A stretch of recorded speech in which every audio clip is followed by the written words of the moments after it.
सभी को मेरा प्रणाम। मित्रों, आज के दिन भगवान श्री कृष्ण का जन्म हुआ था और इस भगवान के इस जन्मदिन पर हम आज वैदिक मैथमेटिक्स और जन्माष्टमी पर एक वीडियो जारी कर रहे हैं।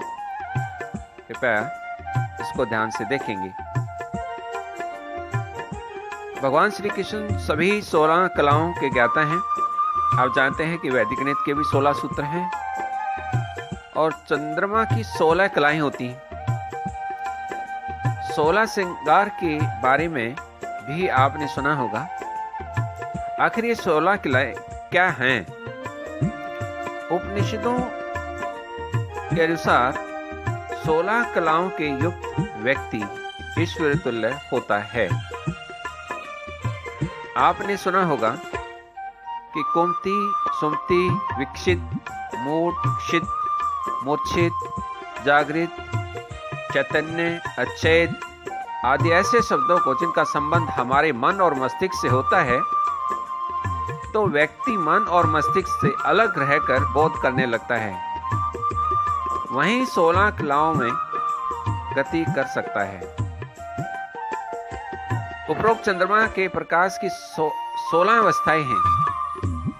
उसी तरह मनुष्य के मन में भी एक प्रकाश है।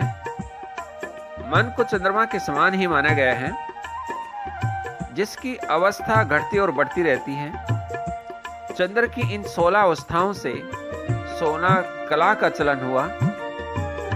व्यक्ति का देह को छोड़कर पूर्ण प्रकाश हो जाना ही प्रथम मोक्ष है। मनुष्य की 3 अवस्थाएं, प्रत्येक व्यक्ति को अपनी 3 अवस्थाओं का ही बोध होता है: जागृत, स्वप्न और सुषुप्ति।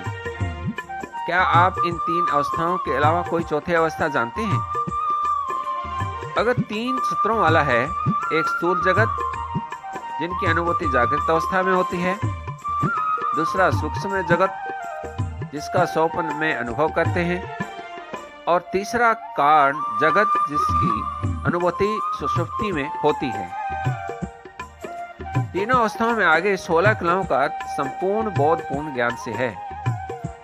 मनुष्य ने स्वयं को 3 अवस्थाओं से आगे कुछ नहीं जाना और न समझा। प्रत्येक मनुष्य में ये 16 कलाएं सुप्त अवस्था में होती हैं, अर्थात इसका संबंध अनुभूत अर्थात ज्ञान की 16 अवस्थाओं से है।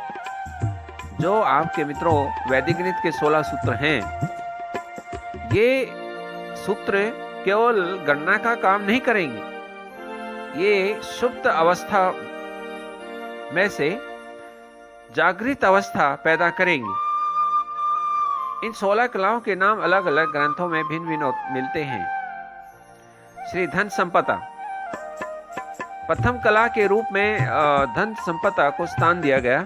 जिस व्यक्ति के पास अपार धन हो, वह आत्मिक रूप से भी धनवान हो। जिसके घर में कोई खाली हाथ नहीं जाए, वह प्रथम कला से संपन्न माना जाता है। यह कला भगवान श्री कृष्ण में मौजूद है। जिस व्यक्ति के पास पृथ्वी का राज भोगने की क्षमता है, पृथ्वी के एक बड़े भूभाग पर जिसका अधिकार है और उसके क्षेत्र में रहने वाले जिसकी आज्ञाओं का सहर्ष पालन करते हैं, वह अचल संपत्ति का मालिक होता है। भगवान श्री कृष्ण ने अपनी योग्यता से द्वारिकापुरी को बसाया। कीर्ति, यश, सिद्धि, जिसके मान सम्मान और यश कीर्ति से चारों दिशाओं में गूंजती हों, लोग जिसके प्रति स्वतः ही श्रद्धा और विश्वास रखते हों, वह तीसरी कला से संपन्न होता है। भगवान श्री कृष्ण में यह कला भी मौजूद है। लोग सहज से श्री कृष्ण की जयकार करते हैं। चौथी कला का नाम लीला है। इसका अर्थ है मोहकवाणी। भगवान श्री कृष्ण में यह कला भी मौजूद है। पुराणों में भी श्री उल्लेख मिलता है कि श्री कृष्ण की वाणी सुनकर क्रोधी व्यक्ति भी अपना शुद्ध बुद्ध होकर शांत हो जाता था। मन में भक्ति की भावना भर उठती थी। लीला अनंत उत्सव। 5वीं कला का नाम है लीला। इसका अर्थ है आनंद। भगवान श्री कृष्ण धरती पर लीलाधर के नाम से ही जाने जाते थे, क्योंकि उनकी बाल लीलाओं से लेकर जीवन की घटना रोचक और मोहक है। इनकी लीला कथाओं सुन करके कामी व्यक्ति भी भावुक और विरक्त होने लगता है। कांति, सौंदर्य और आभा, जिनके रूप को देखकर मन स्वतः ही आकर्षित होकर प्रसन्न हो जाता है, जिसके मुखमंडल को देखकर बार बार छवि निहारने का मन करता है, वह छठी कला से संपन्न माना जाता है। भगवान राम में यह कला मौजूद थी और कृष्ण भी इस कला से संपन्न थे। कृष्ण की इस कला के कारण पूरा वृक्ष मंडल कृष्ण को मोहनी छवि को देखकर हर्षित होता था। विद्या, मेघा और बुद्धि, सातवीं कला का नाम विद्या है। भगवान श्री कृष्ण में यह कला भी मौजूद थी। कृष्ण वेद वेदांग के साथ ही युद्ध और संगीत कला में पारंगत थे। राजनीति व कूटनीति भी श्री कृष्ण में सिद्धस्त थी। विमला पारदर्शिता, जिसके मन में किसी भी का छल कपट नहीं हो, वह आठवीं कला युक्त माना जाता है। वहाँ श्री कृष्ण सभी के प्रति समान व्यवहार रखते थे। इसके लिए न तो कोई बड़ा और न छोटा। महारास के समय भगवान ने अपनी इसी कला का प्रदर्शन किया था। उन्होंने राधा और गोपियों के बीच में कोई फर्क नहीं समझा था।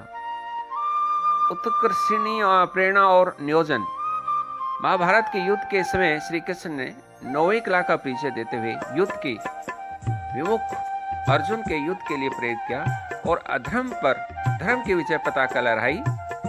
9वीं कला के रूप में प्रेरणा को स्थान दिया, जिसमें इतनी शक्ति मौजूद हो कि लोग उसकी बातों से प्रेरणा लेकर के लक्ष्य भेदन कर सकें। ज्ञान, नीर, अक्षर विवेक, भगवान श्री कृष्ण ने जीवन में कई बार विवेक का परिचय देते हुए समाज को नई दिशा प्रदान की, जो 10वीं कला का उदाहरण है। गोवर्धन पर्वत की पूजा हो या महाभारत युद्ध टालने के लिए दुर्योधन से 5 गांव मांगना, यह कृष्ण के उस तरह के विवेक का परिचय है।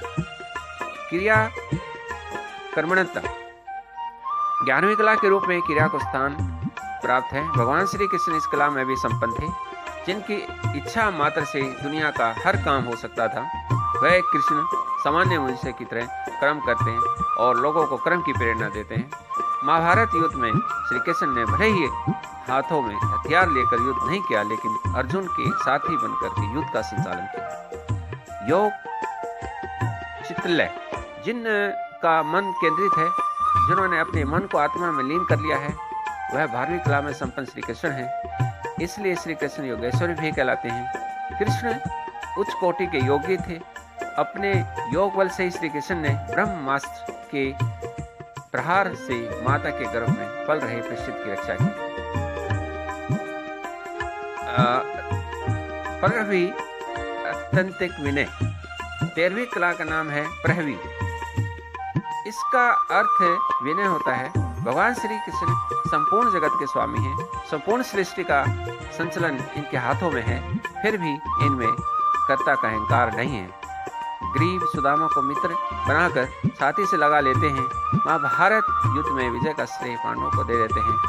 सब विद्याओं के पारंगत होते हुए भी ज्ञान प्राप्ति का श्रेय गुरु को देते हैं। यह कृष्ण की ही विनयशीलता है। सत्य यथार्थ, भगवान श्री कृष्ण की 14वीं कला का नाम है सत्य। श्री कृष्ण ने कटु सत्य बोलने से भी परहेज नहीं रखते और धर्म की रक्षा के लिए सत्य को परिभाषित करना भी जानते हैं। यह कला सिर्फ श्री कृष्ण में है। शिशुपाल की माता ने कृष्ण से पूछा कि शिशुपाल का वध क्या तुम्हारे हाथों होगा? श्री कृष्ण निसंकोच कह देते हैं, यह विधि का विधान है और मुझे ऐसा करना पड़ेगा। ईशाना आधिपत्य, 15वीं कला का नाम है ईसना। इस कला का तात्पर्य है कि व्यक्ति में उस गुण का मौजूद होना जिससे वह लोगों पर अपना प्रभाव स्थापित कर पाता है, जरूरत पड़ने पर लोगों को अपने प्रभाव एहसास दिलाता है। श्री कृष्ण ने अपने जीवन में कई बार इस कला का भी प्रयोग किया, जिसका एक उदाहरण है मथुरावासियों को द्वारिका नगरी में बसने के लिए तैयार करना। अनुग्रह उपकार, बिना प्रत्युपकार की भावना से लोगों का उपकार करना, यह 16वीं कला है। भगवान श्री कृष्ण को कभी भक्तों से कुछ पाने की उम्मीद नहीं रखते थे, लेकिन जो भी इनके पास इनका बनाकर आ जाता था उसकी हर मनोकामना पूरी करते थे। ये थे दोस्तों जो 16 श्रृंगार की बात करते हैं, 16 कलाओं की बात करते हैं। तो वैदिक गणित के 16 सूत्र उन्हीं बातों की प्रतीक हैं जो 16 सूत्र हैं। एकाधिकेन पूर्वेन, यानी पहले से एक अधिक होना, यानी जो हमारे अंदर ज्ञान है, जो कला है, उसे एक अधिक करते जाएं, हम अभ्यास करते जाएं। योग में यही बात आती है कि हम आगे बढ़ते जाएं तो हमारी कुछ समस्याएं कम होती जाएंगी और हमारा विकास होता जाएगा। निखलम दस्य है चरमम दस्य, भाई एक इसका उदाहरण है। उद्धर तीरभ्याम, क्रॉस सीधे होना, हम किस एंगल पर जाना है, कौन सी समस्या किस में लेनी है, तो ये भी प्रावर्त्य योजित, ये भी एक वैदिक गणित का सूत्र है। शून्यम साम्य समुच्चय, शून्य होना, साम्य होना, शून्य मतलब स्थिर होना, ज्ञान में रहना, साम्य मतलब समतुल्य रहना, और समुच्चय एक समुच्चय कर लेना। सूत्र 6 है अनुरूपेश मन्यत। सूत्र नंबर 7 संकलन वैकलन भ्याम, हम लोग संकलन भी करते हैं, वैकलन भी करते हैं। और ये पूर्णा पूर्णम भ्याम, कोई चीज़ पूर्ण नहीं है तो उसको पूर्ण करना, ये एक वैदिक गणित का एक सूत्र है। चलन कलना भ्याम, और इस कलन के भ्याम से भी ये भी एक मैथमेटिक्स में सूत्र लगा करके हम समस्याओं को हल करते हैं। यावदूनम वेष्टि समष्टि शेषांक केन चरमेण सुपांतत्व मंत्यम एक नूनेन पूर्वेण गणित समुच्चय और गुणक समुच्चय। तो दोस्तों, ये आज के दिन भगवान श्री कृष्ण के जन्मदिन के ऊपर आज वैदिक गणित के 16 सूत्र और श्री कृष्ण की 16 कलाओं का कहीं ना कहीं कुछ संबंध है। तो इन सभी संबंधों को ध्यान में रखते हुए हम वैदिक गणित पढ़ें। तो आज इस जन्माष्टमी के इस पर्व पर श्री कृष्ण आपके घर आए और माखन मिश्री के साथ आपके सारे दुख और कष्ट भी ले जाए। मैं इस अवसर पर आप सबको शुभकामनाएं देता हूँ, आपको बधाई देता हूँ। धन्यवाद।